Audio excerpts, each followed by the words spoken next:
Me stop presenting. Okay. Hello everyone. Thanks for joining today.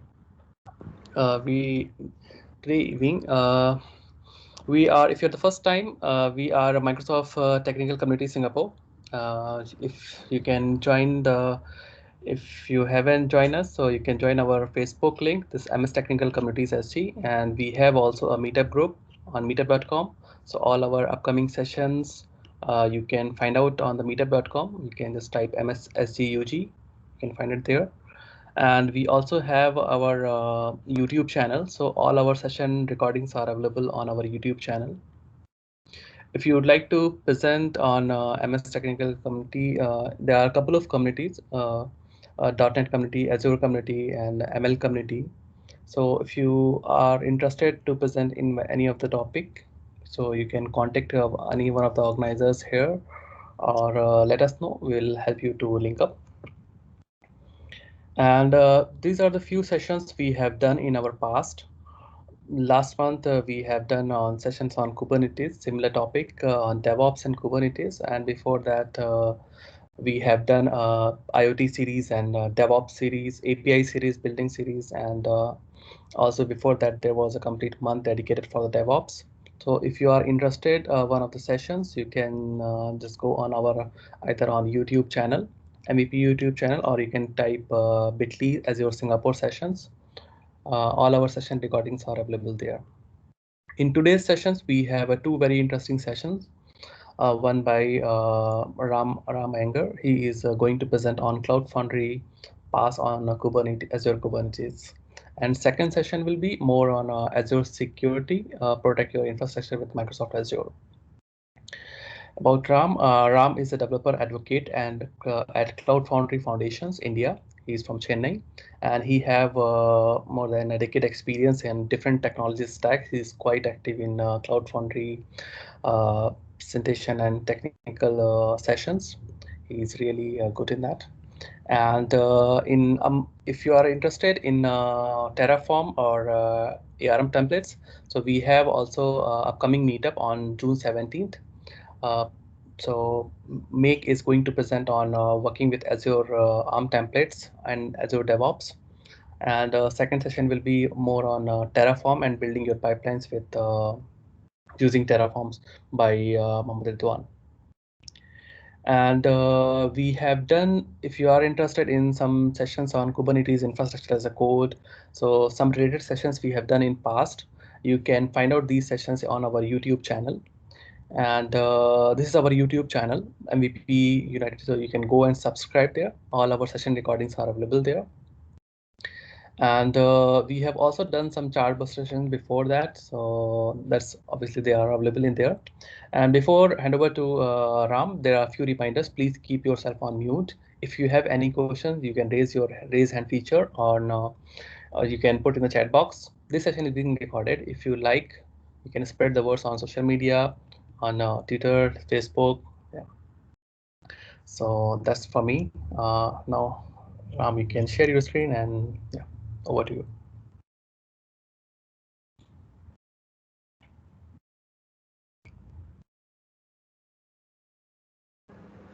Thanks, Asif. I'm going to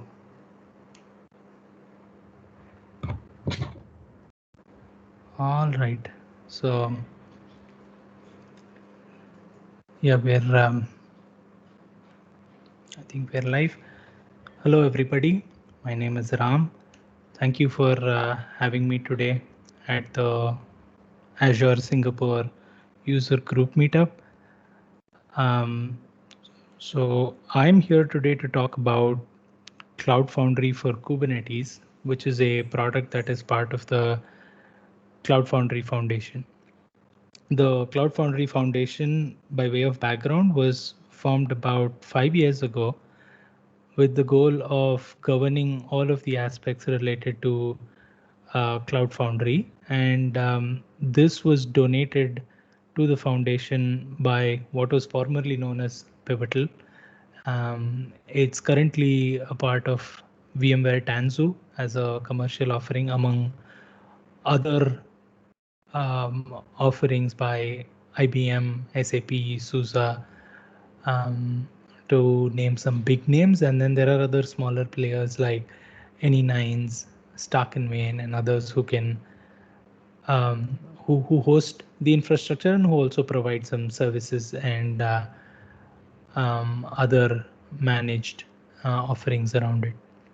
There are a number of member organizations who basically work with the foundation. The foundation website is cloudfoundry.org, where you can see all of the information and stay current with all of the activities at the foundation. Today specifically though, we are going to discuss about CF for Kates. Now, CF for Kates is a Cloud Foundry Foundation project. Historically, Cloud Foundry has simplified the way developers deploy their applications to the cloud infrastructure that's on virtual machines and things like that. Now, more recently, because a lot of the um, infrastructure and the application deployment practices have pivoted to containers and Kubernetes, Cloud Foundry has sort of rediscovered itself, and um, the evolution into this new space is what is now available as the Cloud Foundry for Kubernetes project. Now, this project is a little over a year old and is the result of like a lot of innovation that has happened thanks to the member companies that I mentioned and the Cloud Foundry community at large.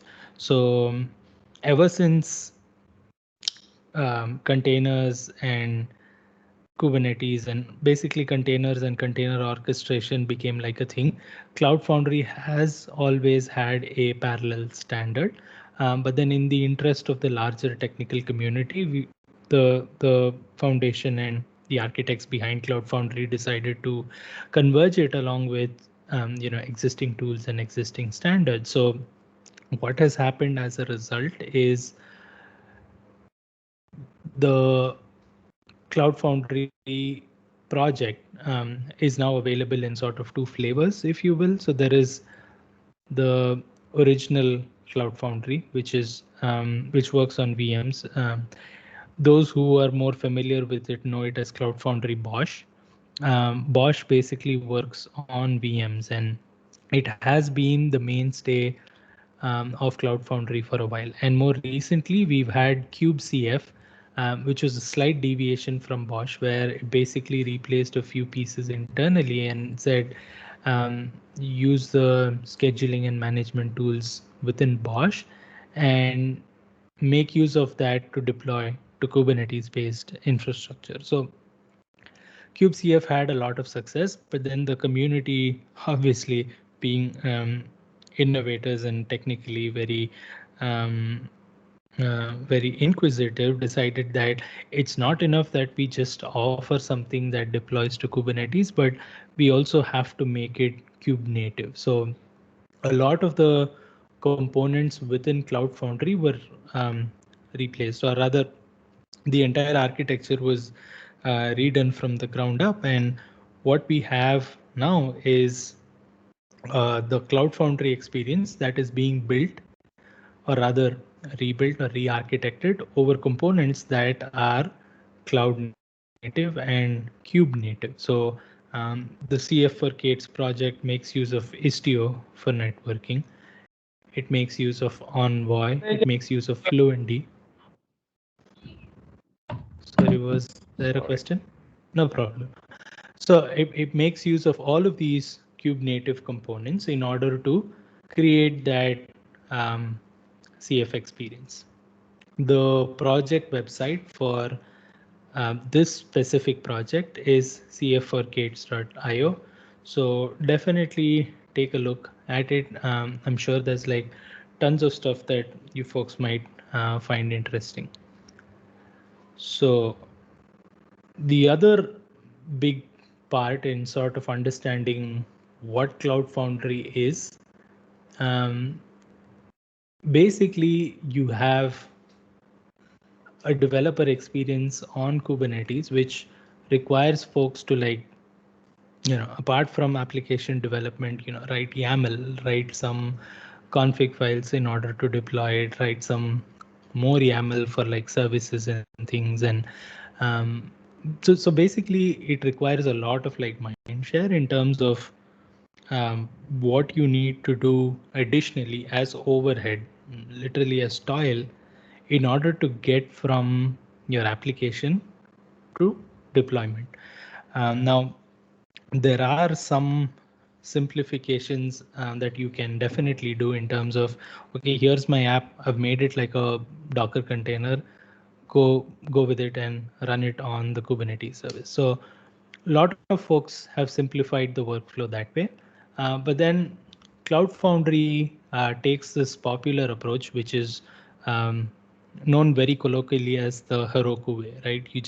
You have your app, I mean, you have your source code, and then you essentially want to go from there to deployment. You don't want to do too much of additional work or platform ops work every time you want to deploy applications or make changes to it, or do something tiny with it in terms of modifications or things like that. So the Heroku way that was popularized about 10 years ago by the wonderful engineers at Heroku gave developers unprecedented convenience. And Cloud Foundry essentially brings that as an open source experience over Kubernetes infrastructure. So it sort of marries the convenience of Heroku with the power of Kubernetes. So with tools like Heroku and let's say Firebase or some of these other things as well, you don't necessarily have that convenience of saying, hey, here's my source code, now go run it. Um, and if you come to like the Kubernetes world, it's very different in terms of how you get your apps to run. So Cloud Foundry is this middle path where you have the convenience from the Heroku world and you have the ability to use Kubernetes service. So today during this demo, I basically aim to have us install Cloud Foundry for Kubernetes on this Azure cluster. And then we're going to just push like an app or two and then see, I mean, if it deploys, how easily it does and things like that. Any questions before we begin though? Asif, I'll just go on if you have any questions or if you see something, just feel free to interrupt me. Sure, Okay? sure. I think as of now, no. But Okay, I guess if you have any questions, you can put in the chat box. absolutely. So I'm just going to pause for a second while I just have to create an IP. I'm not able to do it on this computer that you're looking at. I'm just going to kick it off on the side here. So just give me like a second, all right?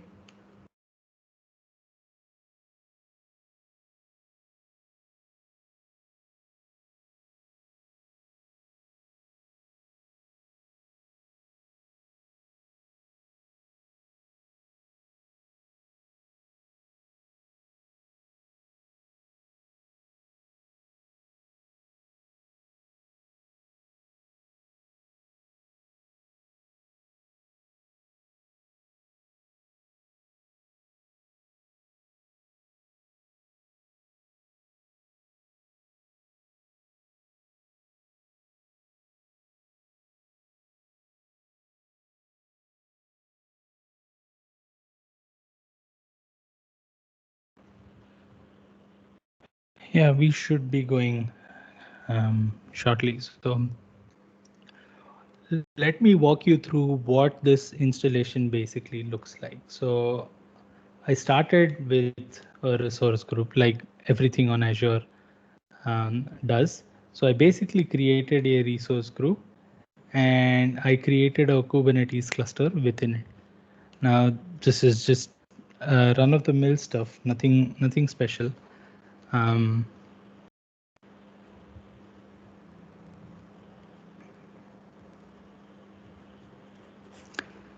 and as you can see, it has like a bunch of nodes, whatever. I have a 5 node cluster running here, and it's just like standard machines that we have now. Because of this node pool resource group that gets created, um,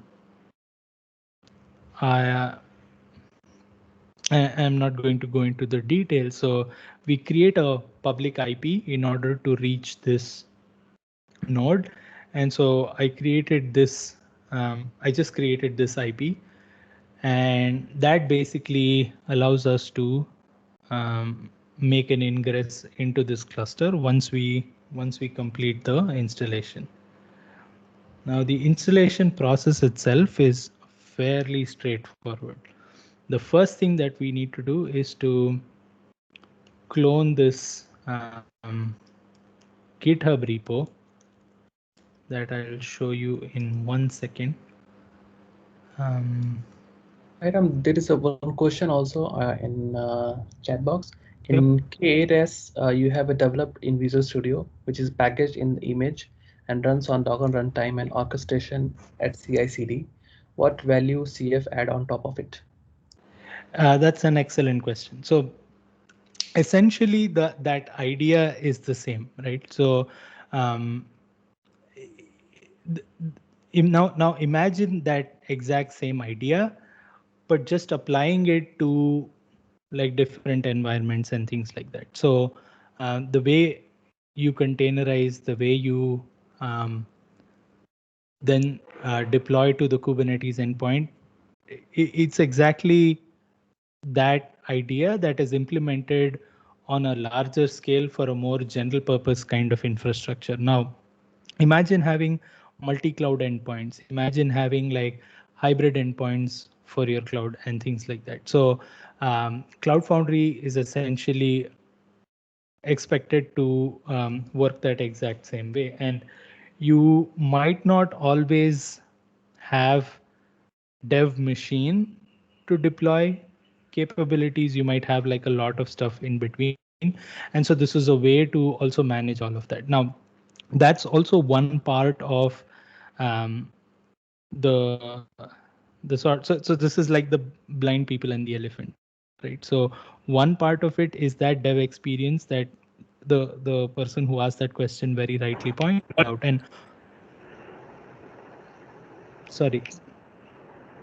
What I wanted to ask you guys is that what is, just give me a couple of use cases. It's that I am quite intimately familiar with Kubernetes, but I'm coming a little bit different background there. But I know that Cloud Foundry has its use case, like an OpenStack has its own use case, right? So what would be some kind of interesting use cases of such interesting combination Cloud Foundry and Kubernetes together?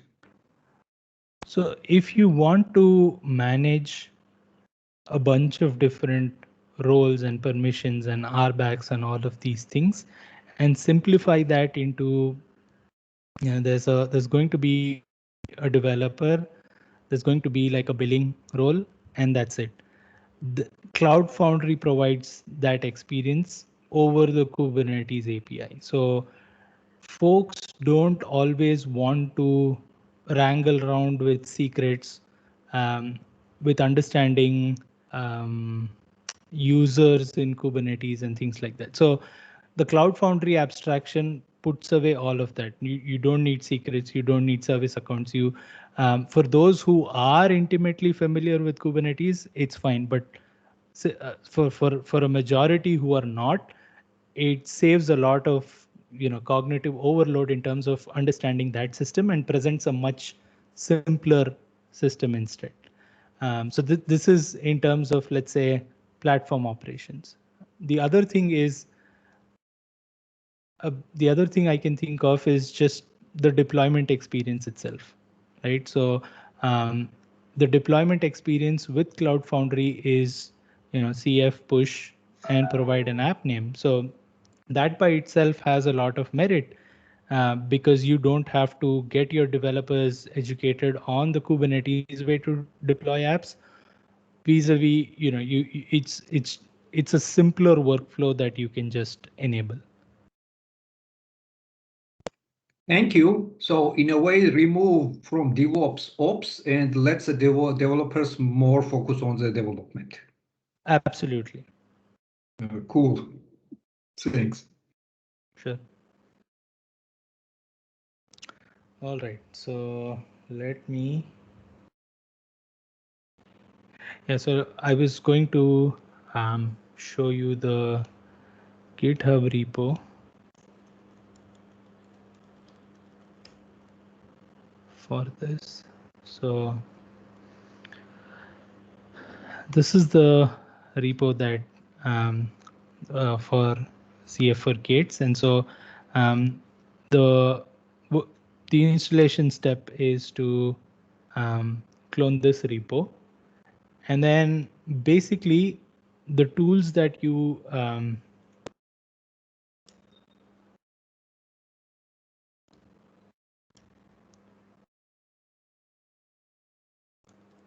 use to install are part of what are now known as Carvel tools. So YTT and CAP are two tools that we're going to make use of for the installation itself. Now, before we can do that, what we are going to do is to generate like a couple of YAML templates that will do the actual installation. So let me see.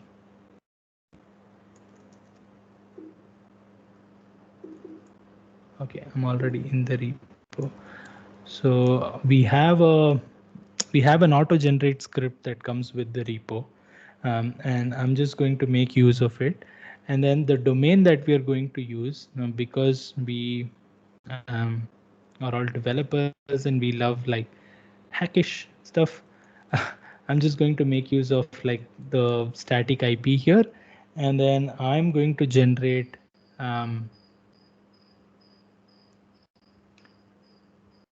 a YAML file that helps us with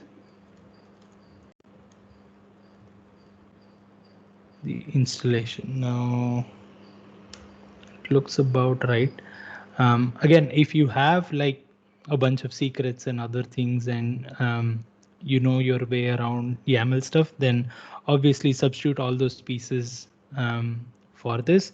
But if you don't, then I highly recommend just making use of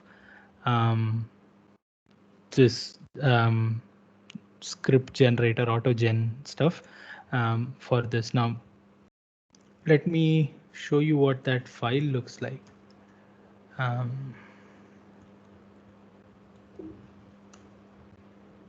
So basically this has like a bunch of different secrets and keys and stuff. Now to this, we'll be adding like a couple of extra things.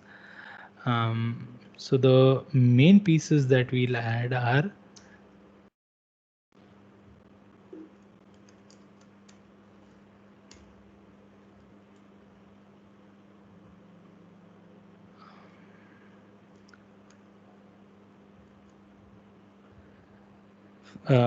first we'll add some information about a load balancer. So we basically have to enable load balancers. Now some Kubernetes providers work without this, but these steps are sort of very specific to Azure.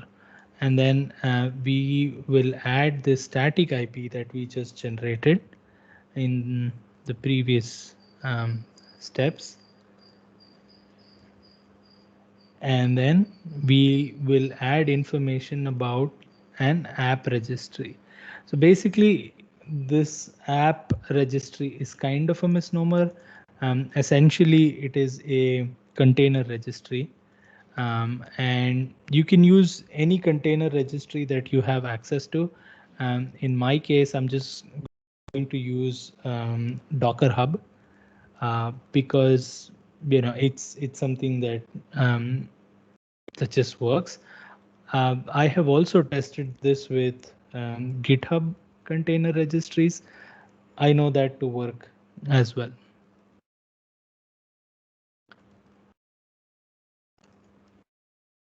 If folks have any questions as I'm typing this stuff, feel free to ask me. What I'm going to do for like a couple of minutes is to pause my screen sharing because I have to type in like a couple of passwords. I will resume screen sharing right after, but if folks have any questions during that time, I'm happy to stay on audio and continue to answer those.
Almost there.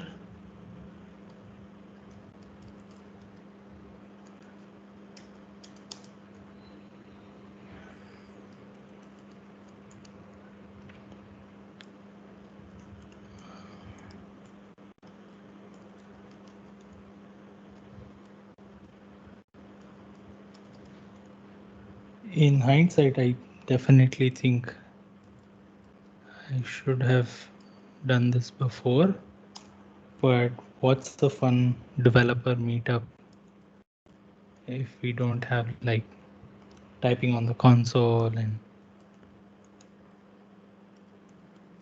typing passwords, getting it wrong, and doing all these things.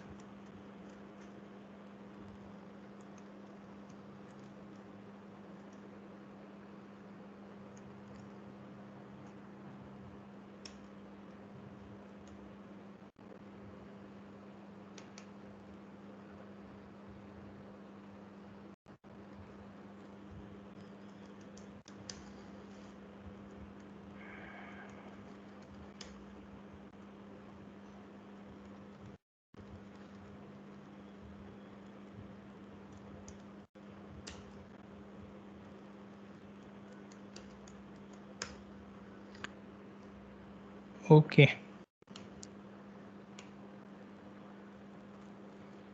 Back to sharing my screen. I have my passwords in. So I created the values that I need, and let's see. What I need to do next is make sure I have kubectl. Yes, I'm going to connect that to my kube cluster. Make sure it points to the right one.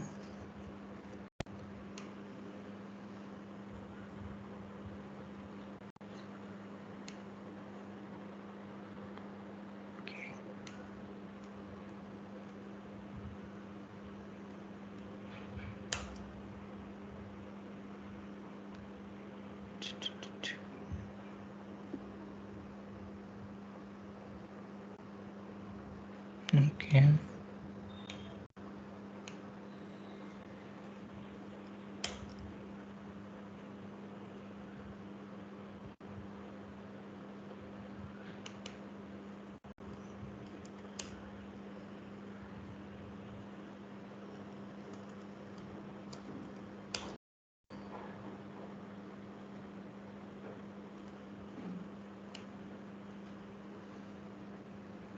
Okay. Now, as you can tell, this is the third time I'm signing in to this device. It's requesting for a TFA, and I'm not sure what it is, but anyhow.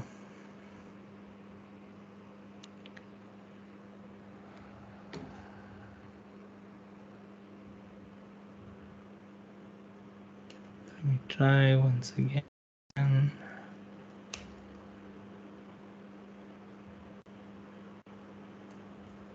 Okay. I am the tenant administrator.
Okay, just have to get this out of the way.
Okay, let's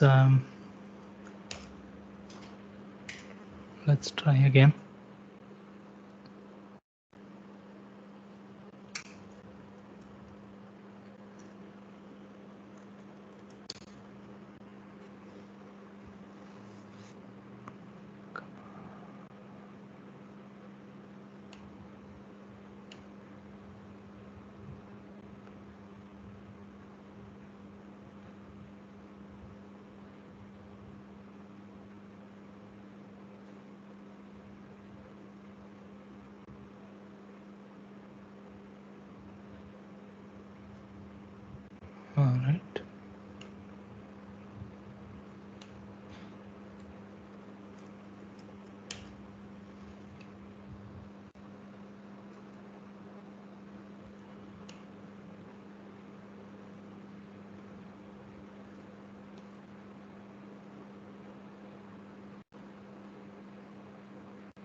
All right, that's good. Yeah, now, sorry for the detour, but all of that was to just make sure that kubectl was pointing to the right cluster, and that's like a big part of the install. So what we do next basically is we make use of that tool called YTT that I mentioned, and we essentially create like a second YAML. So what we'll do is we'll make use of the config that's available in this directory, um, make use of that file that we just created, and then using that we will create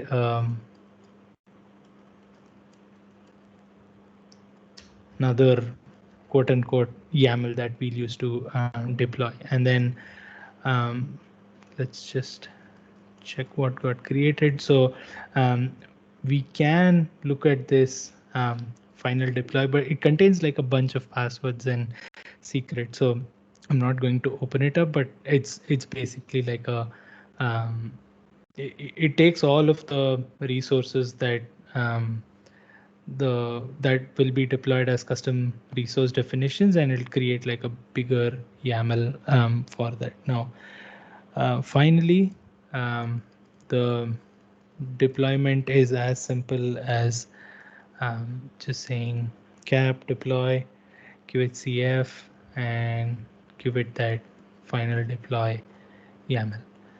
The F flag I like to use because I don't want to confirm like on different steps and stages and things like that. So um,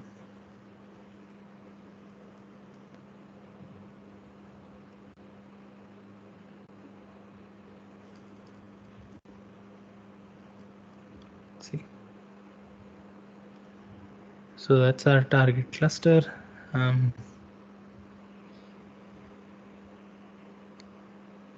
Yeah.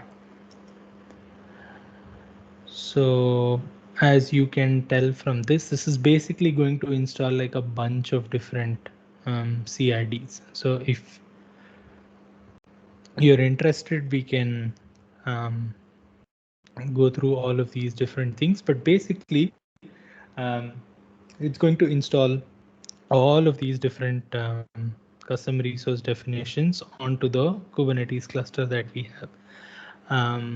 Now you'll be able to recognize some of these. For example, like Fluentd is quite popular in the Kubernetes community, does the logs. We have a metric server that we deploy along with it. And then there are some Cloud Foundry specific components. So again, some of which you'll be able to make out as we go through this. So this is like Cloud Foundry specific UAA. Irene is a Cloud Foundry specific construct, which basically is what converges Cloud Foundry with the Kubernetes infrastructure and the Kubernetes API underneath. CF API provides the control plane for Cloud Foundry commands. And then KPAC is the other sort of important thing that you probably have to know. KPAC is what packages app source into a container and gets it deployed. So 2 questions here. Yes. So it's as I see, there is an Istio here as well, which means that you have your service mesh there coming, right? But correct me if I'm wrong, but you deploy Cloud Foundry only once, basically, and then you just simply work with the code to just run your applications, and it's going to be like an additional middle layer between your code and your execution environment. as I understand, it also will replace your packaging as well. So it is going to package your code into the images and don't use Docker or some other third-party packaging as well, correct? Mm-hmm. I Right. see. So that was what the thing I wanted to understand. Thank you. Yeah, I'm going to get into a little bit of that detail now. So um, there is historically been um, a technology called build packs. Build packs came about along with Heroku back in 2011. So this means to um, deploy applications or package applications is nearly 10 years old right now. So basically what build packs did was irrespective of what language you used, build packs are able to get in, take a look at the source that is presented, and package those into immutable artifacts that can then be deployed to the cloud. Back in the day, it would take like a Java source code and create like a jar file out of it. It would create some Ruby executables out of if it detected Ruby code. So basically, the build back lifecycle is divided into a detect phase and a build phase and an export phase. So in the build phase, it'll get in and look for very specific pieces in the code that will help tell it if the app is belongs to a particular language or a framework. Now, ever since containers came into the picture, the building immutable artifacts in the form of binaries has become quote unquote obsolete. And so everybody now wants a build process where the end object or the immutable object that gets generated at the end is a container instead of a binary. And so build packs evolved, took this new sort of container revolution into its change, and build pack started to deploy an end product in the form of a container. Now I think there's a very nice graphic that shows, yeah, here. So as this was happening, about 5, 6, 7 years into what was build packs, um, there was a divergence between the way Heroku continued to um, generate build packs and the way Pivotal slash Cloud Foundry did build packs. And then a couple of years ago, maybe 3 years ago, the two teams decided to converge once again and said, hey, if you're also taking app source code and doing containers, and we are also taking app source code and doing containers, there's no point in creating like competing standards. And so the build pack efforts from the two teams sort of converged and gave rise to what is now known as the cloud native build packs. And the website for this project is buildpacks.io. And buildpacks.io provide the specification for all of these build packs. And one of the most popular projects that enable build packs is Paketo. So Paketo does the job of detecting the language and building the app and exporting it in the form of a container. So this is sort of the piece that sits in the middle of um, having your app source and having Cloud Foundry, and then what happens in the middle that actually generates the app itself. So part of the secret or part of the magic that enables Cloud Foundry is this technology called build packs. Now, again, just so that folks are not confused, buildpacks.io provides the specification for these build packs, and Paketo is an implementation that's available. Now, I know for a fact there's a team at Google that's also implementing some of the build pack specs. There's a team at Heroku that's also implementing some of this. But then, and this is another one that's available open source. And this project is also owned by the Cloud Foundry Foundation. So Um,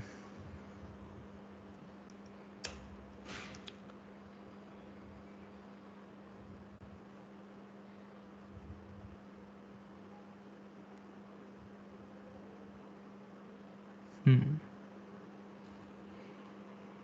Some error. Let me just try and redeploy. Um, so yes.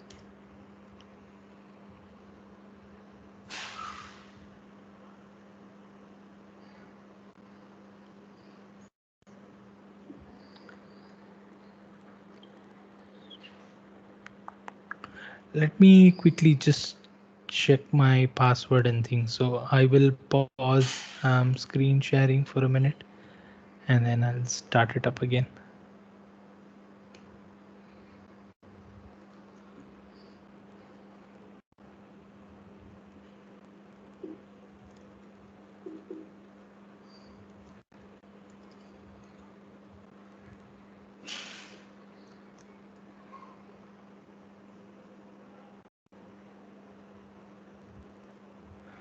It looks okay.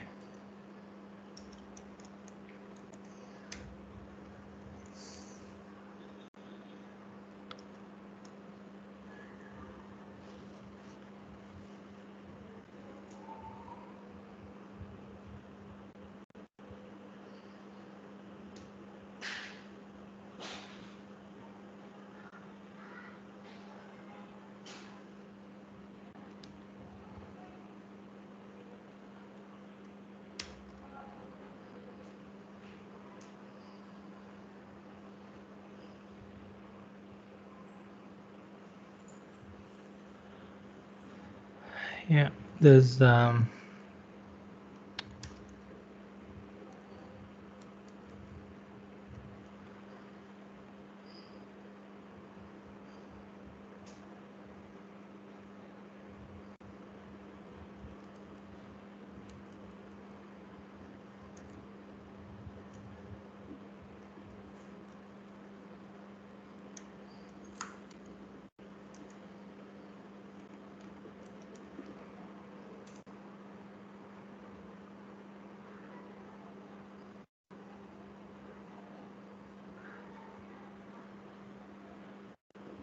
having some authentication issues, and I'm not entirely sure why. Um,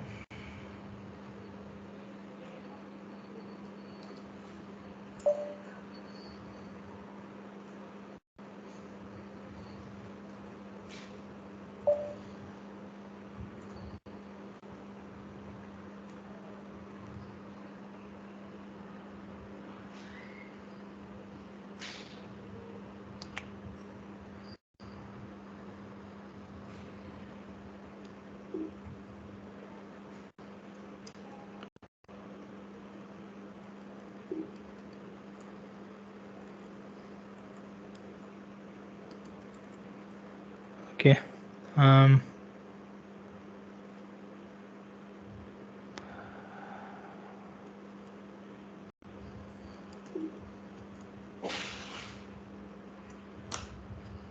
yeah, I'm going to try it one final time. If it doesn't, then I'll leave links to a recording that I have of a previous successful install, and folks can just pick up from there. But I really do apologize for not being able to complete this entirely.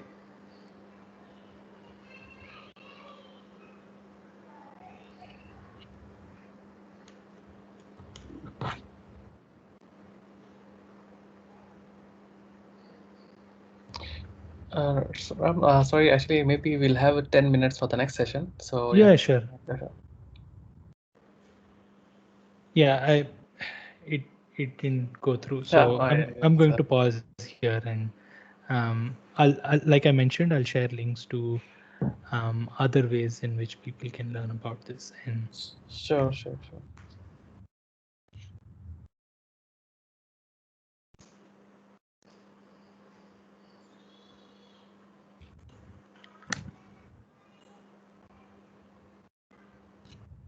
yeah, but if there's any other questions or anything else I can answer, I'm happy to do that. But otherwise, thank you for the opportunity. And again, sorry about the technical glitches. Yeah, no, sure. Thanks, Ram. Thank really. Yeah, we'll see how you can. Maybe you can just provide the link I'll for. I'll send you the links and you can just send it out to the group later. Yeah. Okay. Great. So thanks for your session. I hope you see next in the Cloud Foundry, the next demo in future. Yeah. Okay. Hey, Hassan, you're there?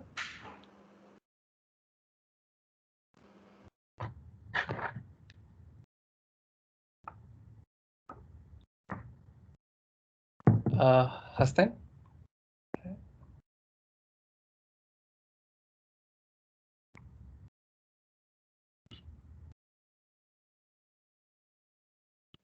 Yeah, hi, Asif. Yep. Hi, how are you? I'm doing good. How are you? Good, good. Okay, maybe you can try to share your screen and so, hey guys, our next speaker is already here. Next session is on protect your infrastructure on Microsoft Azure. It's on more on security. Going to present by Hasnan Sheikh. He is a lead cloud engineer and on infrastructure, and he have over 14 years experience on different technology stack, Microsoft 365 and Microsoft Security and Azure. He is a certified on security expert. So over to you, Hassan. You can share your screen and yeah, can start. Yep. Awesome.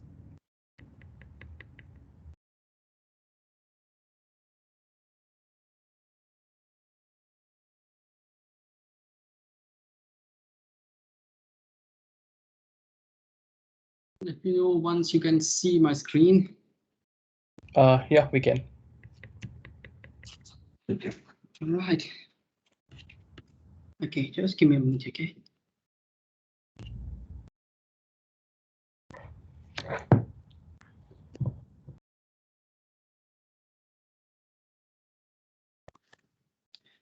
All right.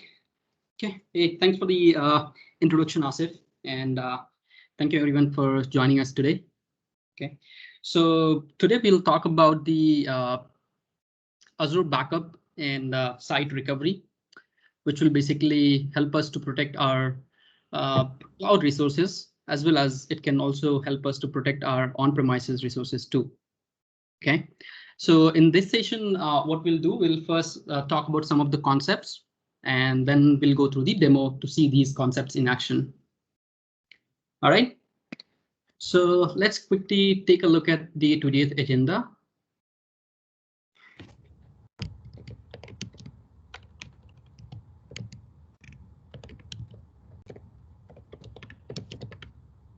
Okay, so we're going to talk about the Azure backup service. We'll see some of the backup architecture and components like recovery service vault, Azure backup agents, and site recovery. And we'll see what all different workloads we can protect with Microsoft Azure backup, like virtual machines, file share data, or some of the workloads like SQL or Exchange or SharePoint. And then we'll quickly go through some of the reference architecture and then followed by the technical demo. And towards the end, if there are any questions, would be more than happy to answer those. Okay, so before we look at the Azure backup service, okay, let's try to understand why it is so important to protect our critical applications, which are either running on the on-premises or the cloud. Okay, so as part of the business continuity and the disaster recovery plan, okay, we must need to protect our data and servers, supporting those applications, from threats like accidental data loss, ransomware attacks, or data corruptions.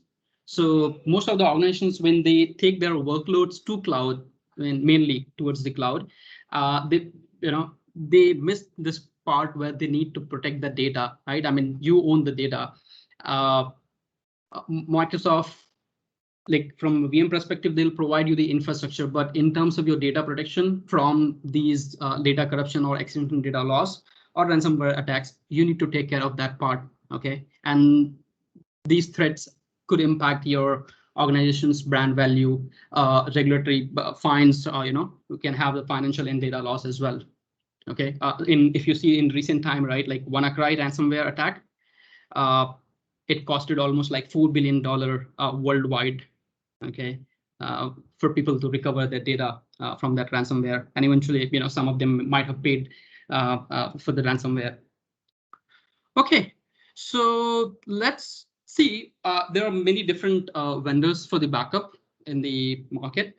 We'll primarily talk about the Azure backup and see it might not fit for the enterprise organizations, but for the small or mid-sized organizations or the organizations which are running their workloads mainly in the cloud, this would really help. OK, so in terms of protecting the your data loss, OK, the most effective strategy is to use the backup, and for the continuity of your application, use the disaster recovery.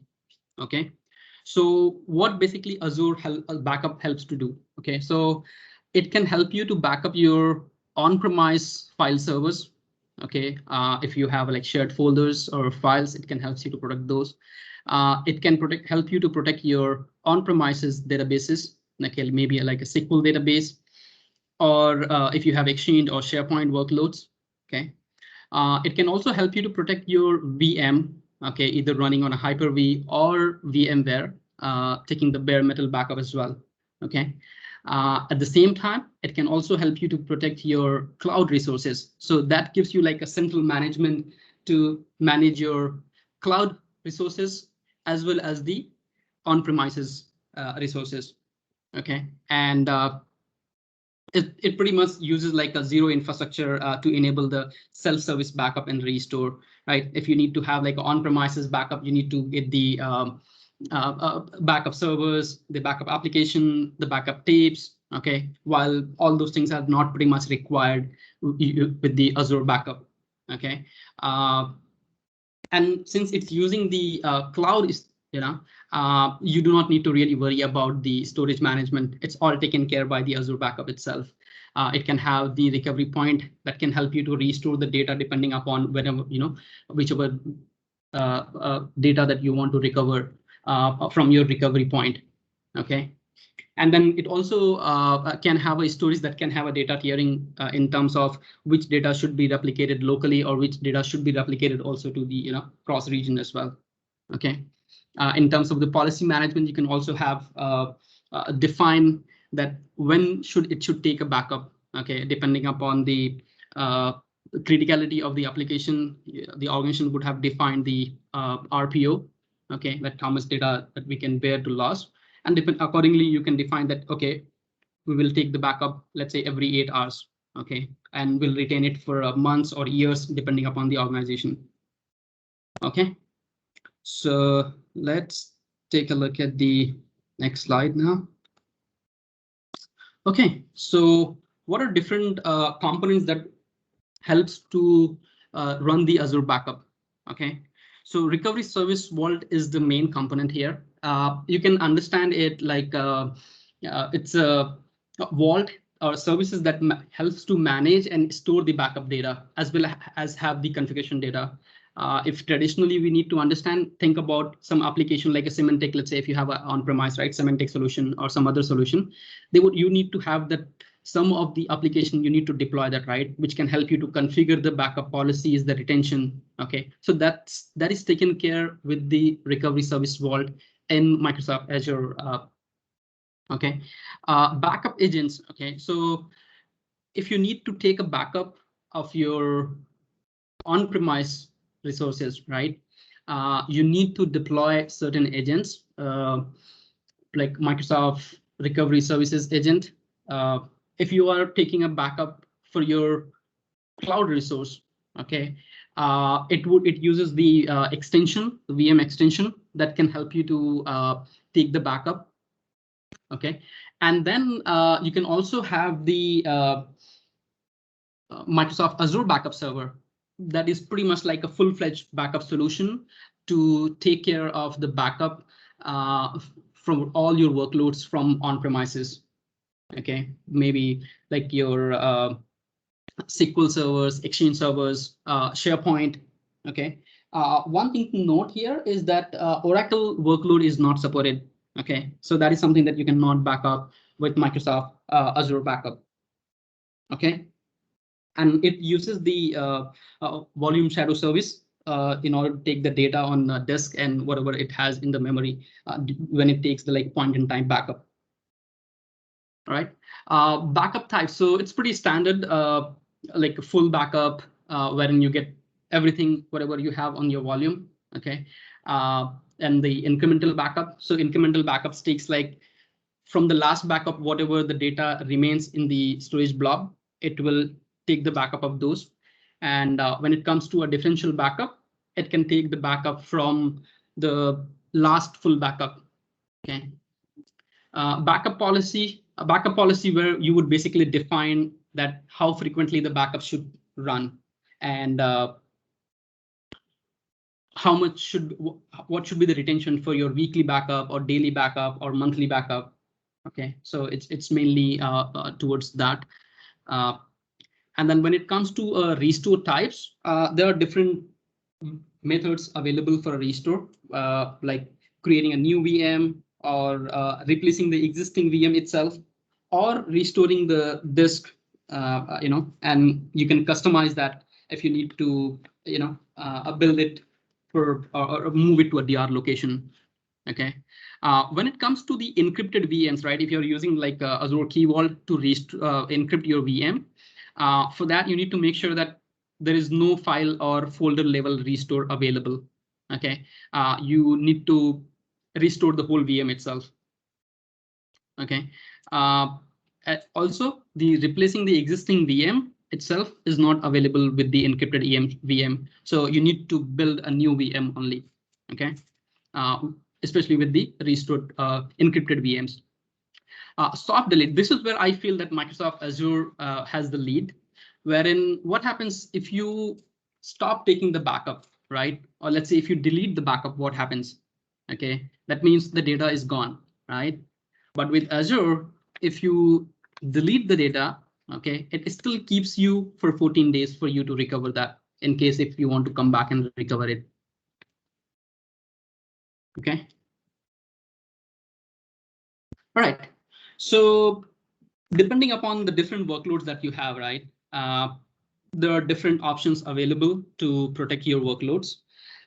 You can run with Azure Snapshot, but this is more suitable for the development or test environment.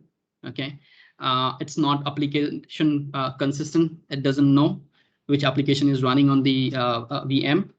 And then it's quick and easy to take a point in time backup. Okay, so if you just want to take a snapshot backup, just take it. And then it's independent of the source disk. So tomorrow, let's say you have a VM, you took the backup and now the VM is deleted, right? That means the storage is also gone. From that snapshot, you can write the disk, create the disk, okay, and then create a VM from it. Okay. And the other thing, snapshot only works with the Azure VMs. It doesn't work with the Linux VM. Okay. Now, when it comes to Azure Backup, okay, it is application consistent and support both Windows and Linux. Okay, it can also work with all different sorts of disk available like SSD, HDD, or premium SSD. One thing to note for the snapshot, right? It only works with the managed disk. So if there is a disk with like SSD, okay, or it's not managed disk, snapshot wouldn't work. Okay. And with the Azure, with the snapshot, the max you can retain is like for 1 month. While with Azure Backup, you get the option to choose, right? You know, how far you want to retain that snapshot. Okay. And with Azure Backup, what it does is it takes a snapshot. Okay. Hold it for max for like 5 days. Okay. Before it writes into the vault. Okay. So in between those 5 days, if you want to, or you need to restore some data, that would be pretty quick. Okay. And then Azure Site Recovery, it's mainly focusing on the major disaster recovery scenario, wherein the regional based experience the outage, and you need to replicate your data, your applications to the disaster recovery site. That's where the site recovery will come into picture. Okay, and using the site recovery, it's like a continuous replication. Once you configure and set that what are the protected VMs that you want to protect with the site recovery. So it will continuously replicate it. And then whenever you want, you can easily fail over, and also have the test fail over and then fail back as well. Okay. So Azure Backup is mainly on the data perspective, okay, restoring the data or the VM, while the Azure Site Recovery is more on the services based. Okay. All right. So looking at the reference architecture, right? So if you see like Azure Backup, right? The moment you start to take the or initiate the first backup, okay, it will install the VM agent on the virtual machine. Okay, and then it will take the backup of the disks that are attached to the VM. Okay, so it will take the backup or a snapshot of your OS disk and the data disk. Any temporary disk that is attached to VM, right, with any of the Azure virtual machine, you will find that it doesn't take the snapshot of it. Okay, so once it takes that and then it transfers that to Vault. Okay, so and what I was saying earlier, right, that with the Azure backup, it can retain the snapshot for 5 days before it writes to the Vault, right? That's where it gets the edge that, okay, it can help you to restore quickly if once the snapshot is written to Vault, the snapshot is deleted. Okay. Now, looking at the Azure Site Recovery, if you see, right, it is looking at the whole application. Means you have the databases layer, and then the application and the web. Okay, and then you have a traffic manager, like a global traffic manager, which can see on which site the application is running, and it can direct the traffic on that site. Okay, so in this section, what happens is all the attached disk, right, for these virtual machines. Okay, they write it to a disk in the source site itself, in the primary site, and then replicate that to the disaster recovery site.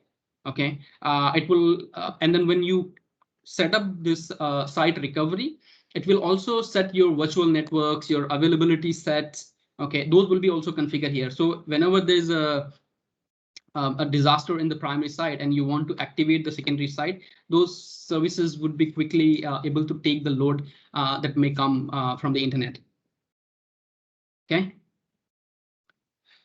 All right. Okay. So before I get into demo, let me know if there are any questions you guys might have. If not, then I'll move on to the demo section.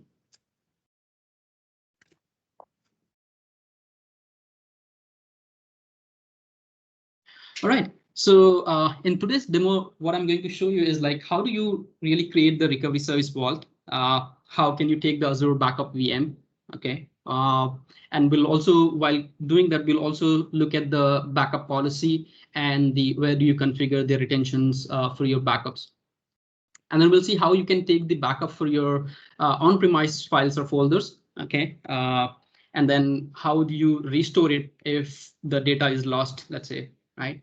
And then we'll see how can we back up the SQL database, which is deployed in the Azure VM. So how Azure Backup can recognize that, hey, this VM has the SQL database and I can take only the SQL database backup. Okay, and we'll see how can you protect your Azure VMs using the site recovery.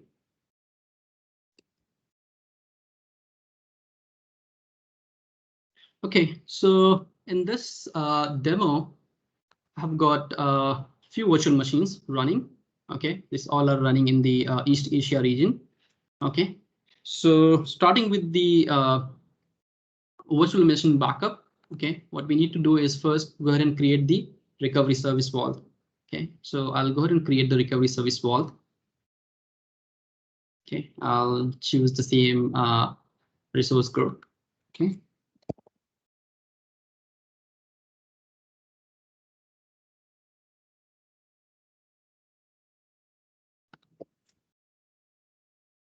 Okay, so by default, when you create, okay, the storage replications is set to geo redundant. Okay, but if you want, you can change that also.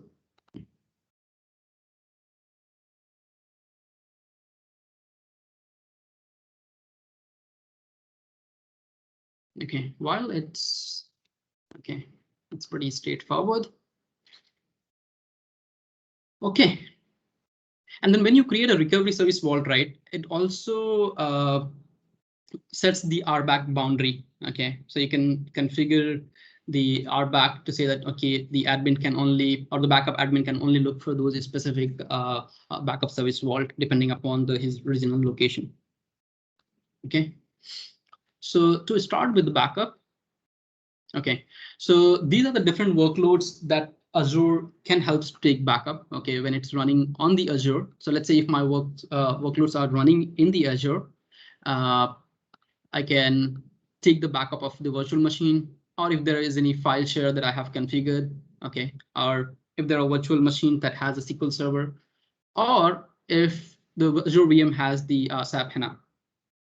Okay. Similarly, if I need to take on-premises, can also take the backup for Azure Stack VMs as well. Okay, like the file share or the SharePoint or the system state. And if you look at the on-premises, okay, that's where it gets bigger. Okay, so if there are any files or folders, Hyper-V virtual machines, or if you have a VMware virtual machines that you want to set Azure as a secondary site, or you want to take a backup, you can take that. And these are different application workloads like SQL Server, SharePoint, Exchange, or the system state, or the bare metal recovery if you want. Okay, so starting with, since our machines are in the Azure, I'm going to take the backup for that. Okay, so with the default policy, right, it can you can have the retention for 30 days. Okay, but if you want to choose a different policy, you can create a new policy here. Okay, let's say I give any name. You need to set the frequency, that how frequently you want to run it. Okay, and then this is where I was saying that, you know, the instant recovery snapshots. So if you set this, it's easier for you to restore from the instant backup, okay, or the recovery snapshot that it has, and it will hold that before it writes into a vault and remove that snapshot. Okay, and this is where you can go ahead and configure your retention for the daily backup point, or if you're taking the weekly backup points, you can configure that, you know, for how long do you want to keep it. Okay, and similarly for the monthly backup or the yearly backup. Okay, so I'll go with the default policy here. Okay, and then you choose that which all different virtual machines do you want to back up. Okay, so what I'll go ahead and do it, I'll choose the, let's say, MS Cloud SQL. Okay, or let's say I'll choose the client PC one. Okay.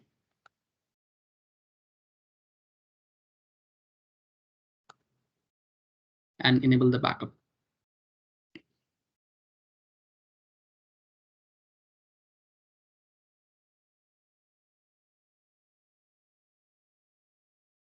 Okay, this might take just a few seconds.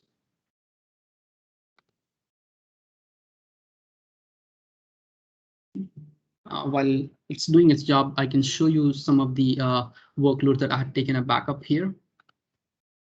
Okay, so this is where it will show that, okay, how many virtual machines I have backed up here. Okay, so one of the VM that I had taken a backup here earlier was the MS App Proxy, and you can see that it has got different restore points available for a restore. Okay, and the other item that I wanted to talk about is this one. So you remember that I talked about the soft delete. Okay, so I took the backup a couple of days ago and I deleted it, but you see it is still available for me to recover it. Okay, and it's going to be there for another 8 days.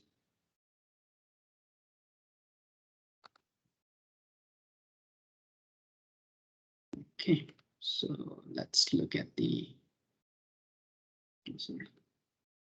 Okay, so here you see, if I go to virtual machine, it shows that, okay, the initial backup is pending. So I'm going to click at the backup now. Okay, and it says like how far do you want to keep it. Okay, so I'll leave it to default for 1 month.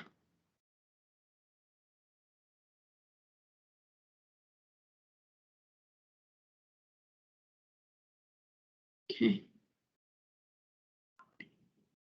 So backup job has been triggered, and you can monitor the backup job here.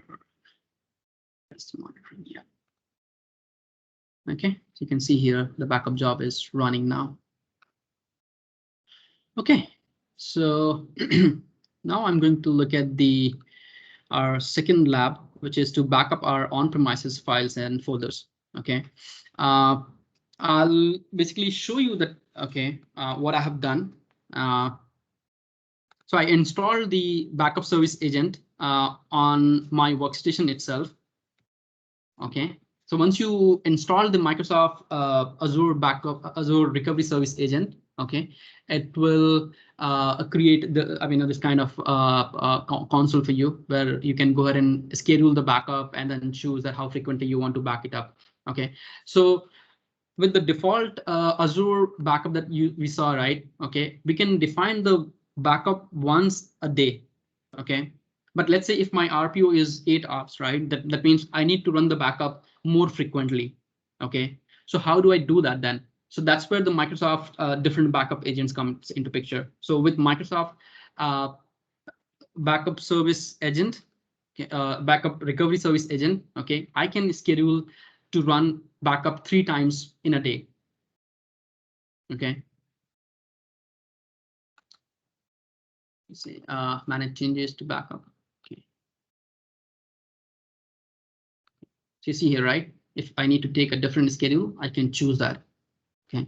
And with Microsoft Azure Backup Server, it's infinite. I mean, it's up to you that how frequently do you want to take the backup. Okay. So depending upon that, you need to choose which path to go, basically. Okay. So what I'm going to do is I'm going to run this on one of the Azure VM. Okay. Let me see. I have it here. Okay, give me a minute here quickly. Let me get my second VM. Okay, so what I have here is let's say I got this file share. Where's the data? Okay, let's say I have this.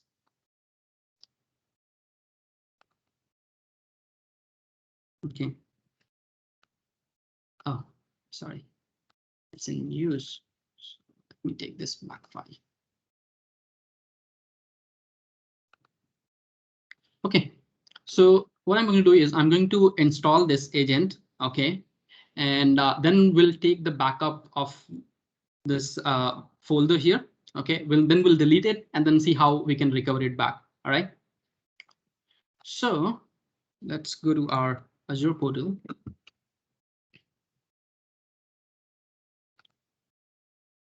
Okay, and I'll say that, okay, what do I want to back it up? So I choose Azure virtual machines. Let's say I say on premises, and I'll choose the files and folders. Okay, now one thing to note, like I mentioned, right? So depending upon, let's say if you want to back it up your Hyper-V virtual machines, right? Okay, you need to install the backup server. Okay, or if you're using the data protection manager, but that can also help you to take the backup there. Okay, so if I choose, let's say, files and folders only, okay, then I just need to install the Microsoft Recovery Services agent. Okay, and then start with that. All right. So let's say I download that. Okay, now I'm going to install it here.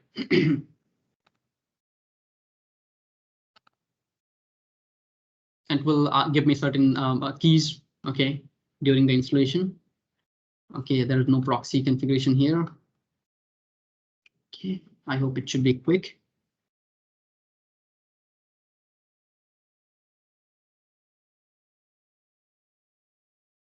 And when you deploy the Microsoft Azure Recovery Service Agent, the backup policy that you need to define through that Microsoft Azure Backup console.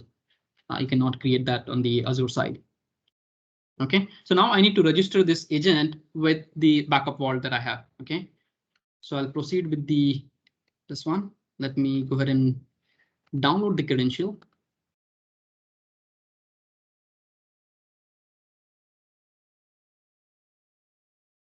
Okay, let me copy this.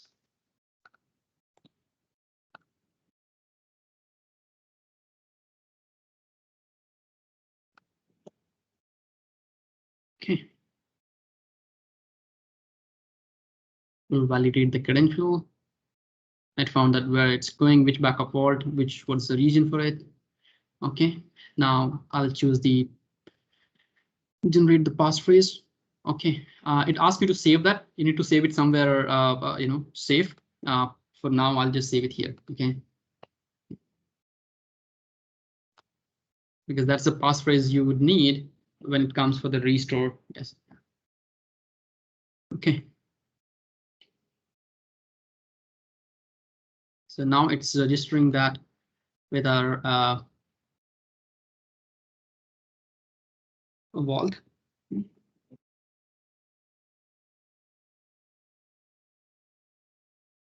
Okay, while I'm doing this, if there is any questions, feel free to let me know. Hi, Hasnan, there is one question by Khalid. Okay. So do you need SQL data only, or do you need the whole server VM or physical box? Okay, can you have downtime for data backup, or it must run all the time? Okay, so for SQL data, right? Okay, if it's running on the VM, it can take the SQL database backup only. Okay, basically it will be a snapshot, but it will, when restore it comes, right, it will let you restore the SQL data only. Okay, do you need the whole server VM or physical box? If it's a on-premise physical box, you would need the the thing is, if you use the Microsoft Azure backup agent, the Azure recovery service agent, right, you need to deploy it on all the machines, and you cannot create the a group that once the backup kicks in, it should go ahead and take the backup for all, right? So rather you should go with the Microsoft Azure backup server, which will help you to have the full-fledged backup. Yeah. This was the question just now I posted, asked by Khalid. What will you recommend if you have huge amount of data, this data, and need to restore? Any best practices you would recommend? So basically, I would, so depending upon the data that you have, right? Let's say, for instance, if it's in Azure itself, right? Okay, it's a huge data. Then I would say restore it to another disk itself. Don't restore to the existing disk or existing location. Yeah. The RPO and RTO, I think it will all depends upon how frequently you want to take the backup, right? So if you use the Microsoft Azure recovery service backup agent, then the max it can go up to 8 hours only. And if you choose the Microsoft Azure backup server, then it can go up to as minimum as you set your backup schedule. Thanks for showing everything. One question I have on a friend of mine asked recently, which I didn't answer out of my hand, is that let's imagine that I have a VM which is running on-prem under Hyper-V. Okay. But I do not have an access to the Hyper-V management. And I have an RDP access inside that VM. So can I take that backup of that VM if I have RDP access, but I do not have an administrator access inside? Based on my experience, you would need the admin access on the master server, right? So basically the question is, if you have a Hyper-V VM, right? Hyper-V virtualization environment, and then you have multiple VMs, right? So in order to take the backup for those VMs, right, you need to set up a master server. Okay, that master server is the one that communicates between the key vault, between the vault in Azure and the on-premises VMs. Yeah, the thing is that those people do not have access to the Hyper-V environment. It will never have an access Hyper-V environment. So they only need to take a backup of their own VM, one from like 300. What's an option without having access to Hyper-V environment? So if you do not have the access to the Hyper-V environment, but he does have access to the master server, right? So from the master server, he can take the backup, right? For the or set the schedule that, okay, these are the different VMs available that he can back up. All right, thanks. Thank you. Okay, so once the you have deployed the Microsoft Azure recovery services backup agent, okay, you can schedule the backup from here. All right. So let's see. I just want to take the backup for one of the location, right? So let's see. All right. MFS.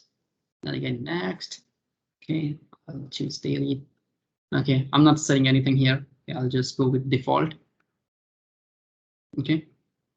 And I'll choose over the network. And then one thing also to note, right? If the network that it utilizes is the Microsoft backbone, if the for Azure cloud resources. Okay.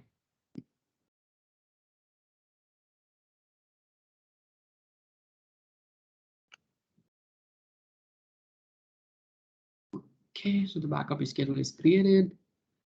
Let's go ahead and run the backup now. Okay, I'll choose the how long I want to retain till 3rd July. That's fine. Okay, I'm just going to take that.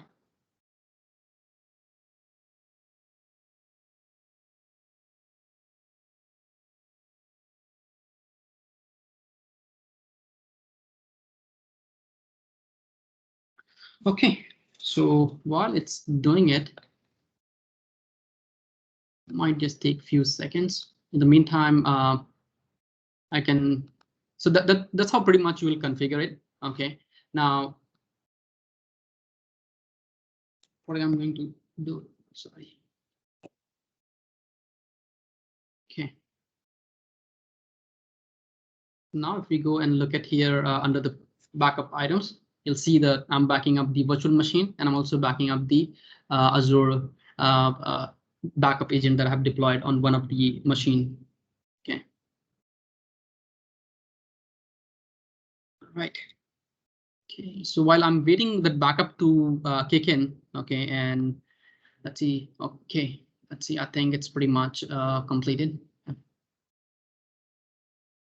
All right.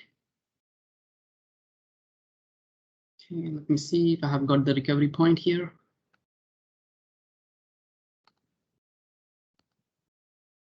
Okay, I got it. All right. So for instance, like, something goes wrong with the VM, right? Let's say some data has been deleted and now I want to restore it, right? So how do I go about it? Is there any questions before I get in there? Hi, Hassan. Actually, my question was, is there any ISV solution or other options to take the snapshot backup for the Linux VMs? Maybe third-party solutions can help you to do that. So mainly, like I said, right? So the enterprise organizations, they might not opt for the Azure backup. Okay, they would prefer to have extend their on-prem backup solutions, right? So through the marketplace, if they want to extend their on-premise backup solution, that can definitely help to do that. Okay.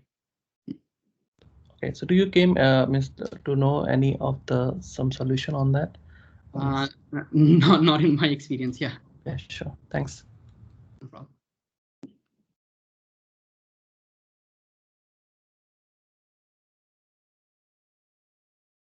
Okay.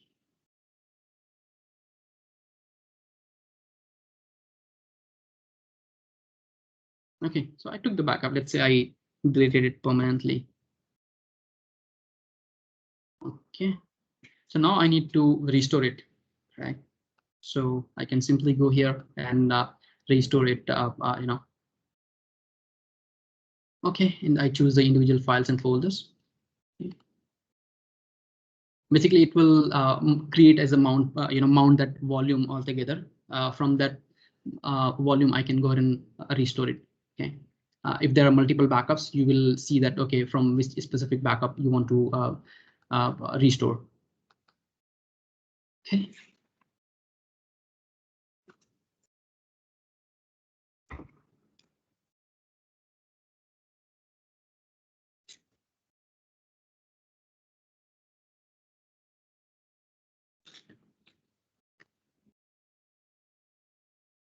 This might take a few minutes.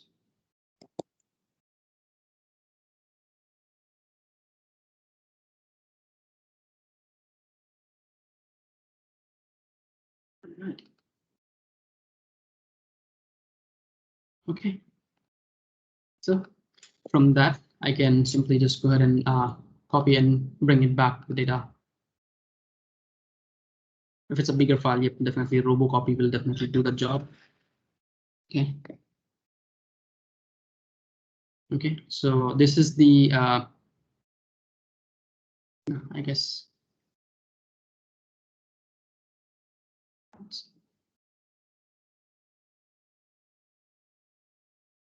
I'm just confused at which which story it had. Oh, okay. I think this is the volume which it mounted. Okay.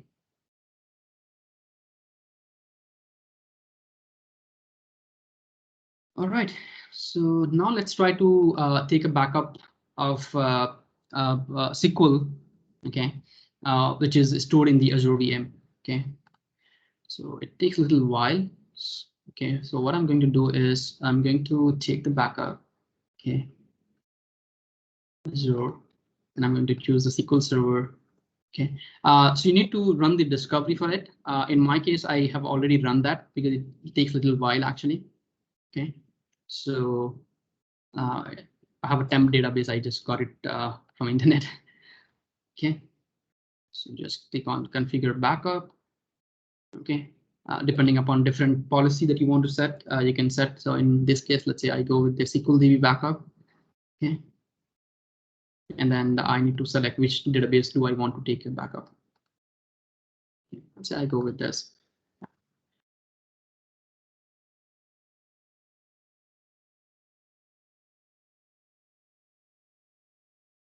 Okay. So pretty straightforward. Okay. Okay, now the last demo that I have is to protect the Azure VM using the site recovery. Okay, so this takes a little while. Okay, so what I'm going to do is I have already actually initiated that before the session today. So I'll just walk you through those. Okay, so I have my VMs are running in the East Asia region. Okay, like Cloud DC and the app proxy, while I'm replicating it to the DR site in India. All right. In terms of the process of enabling it, it would be straightforward, like how we initially started with the backup. Similarly, we can have the backup site recovery, sorry, for the Azure virtual machines. Okay, for the on-premises resources like VMs, right? Okay, this is where you need to prepare the infrastructure, create those, you know, the master server VMs. Okay, all those sorts of stuff. Okay, which we do not have for the lab to show. Okay, so this is the recovery vault that I had created. And if you look at the replicated items, right, I'm replicating basically 2 servers from my East Asia region. Yeah. Okay, so active location is the East Asia. And if you see the RPO, right, so it's like 4 minutes behind in terms of the replication. Okay.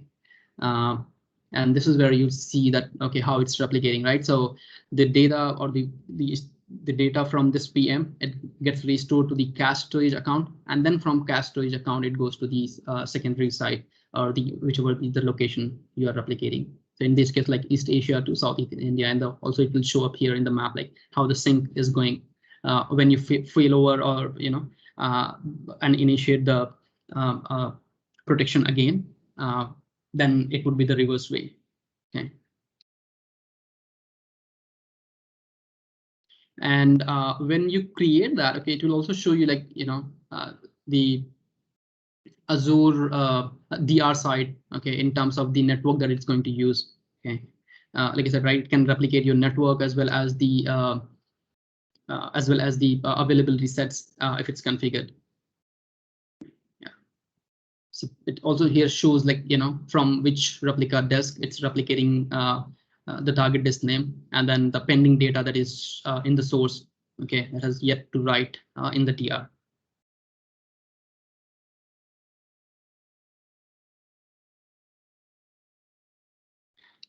Yeah, that okay. One more thing to add here. Okay, I have not configured it, but just to add on the recovery plans, right? So recovery plans is basically something. Let's say if you have application, right, and then the recovery has to go in the process. Like your SQL server should recover first, and then your app, and then the web, right? So that you create that in the recovery plan. That how the recovery should go when you perform that. Okay. Yep. And then when you initiate the application, these are the different tasks it does. Creating like an application policy side, the protection container, mapping the network from the primary region to the secondary region.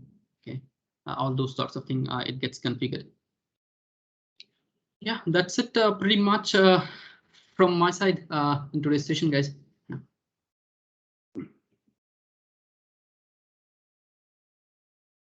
Looks like you're on mute. What you have seen in your experience, most typical use cases of the backup? Is it just VM and SQL servers, or people are using it for kind of complex environments? So, like I said, I mean, what I have seen is pretty much with the small or to mid-size organizations. Yeah, especially on the VMs or yeah, or let's say if they have a file share, they want to take a backup, right? Those kind of stuffs that I have seen. On premises, like replicating their VMs or Hyper-V, I have not seen those, to be very honest, in my experience. Yeah. Thank you. It's still, in my opinion, it's still not that mature, especially for the enterprise organizations yet. But over the period, it would definitely.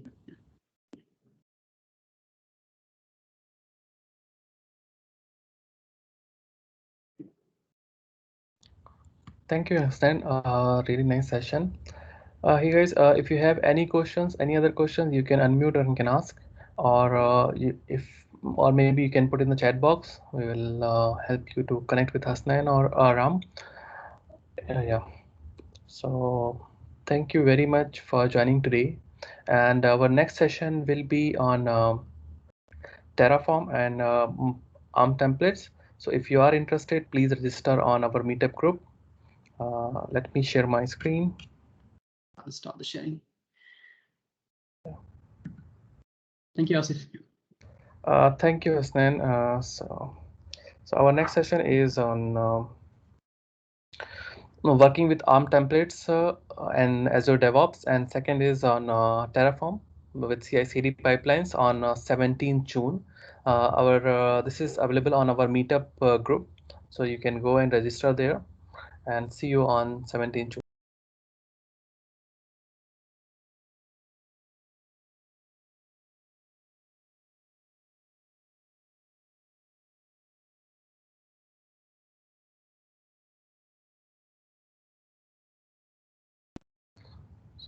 Sorry, thank you very much for joining today.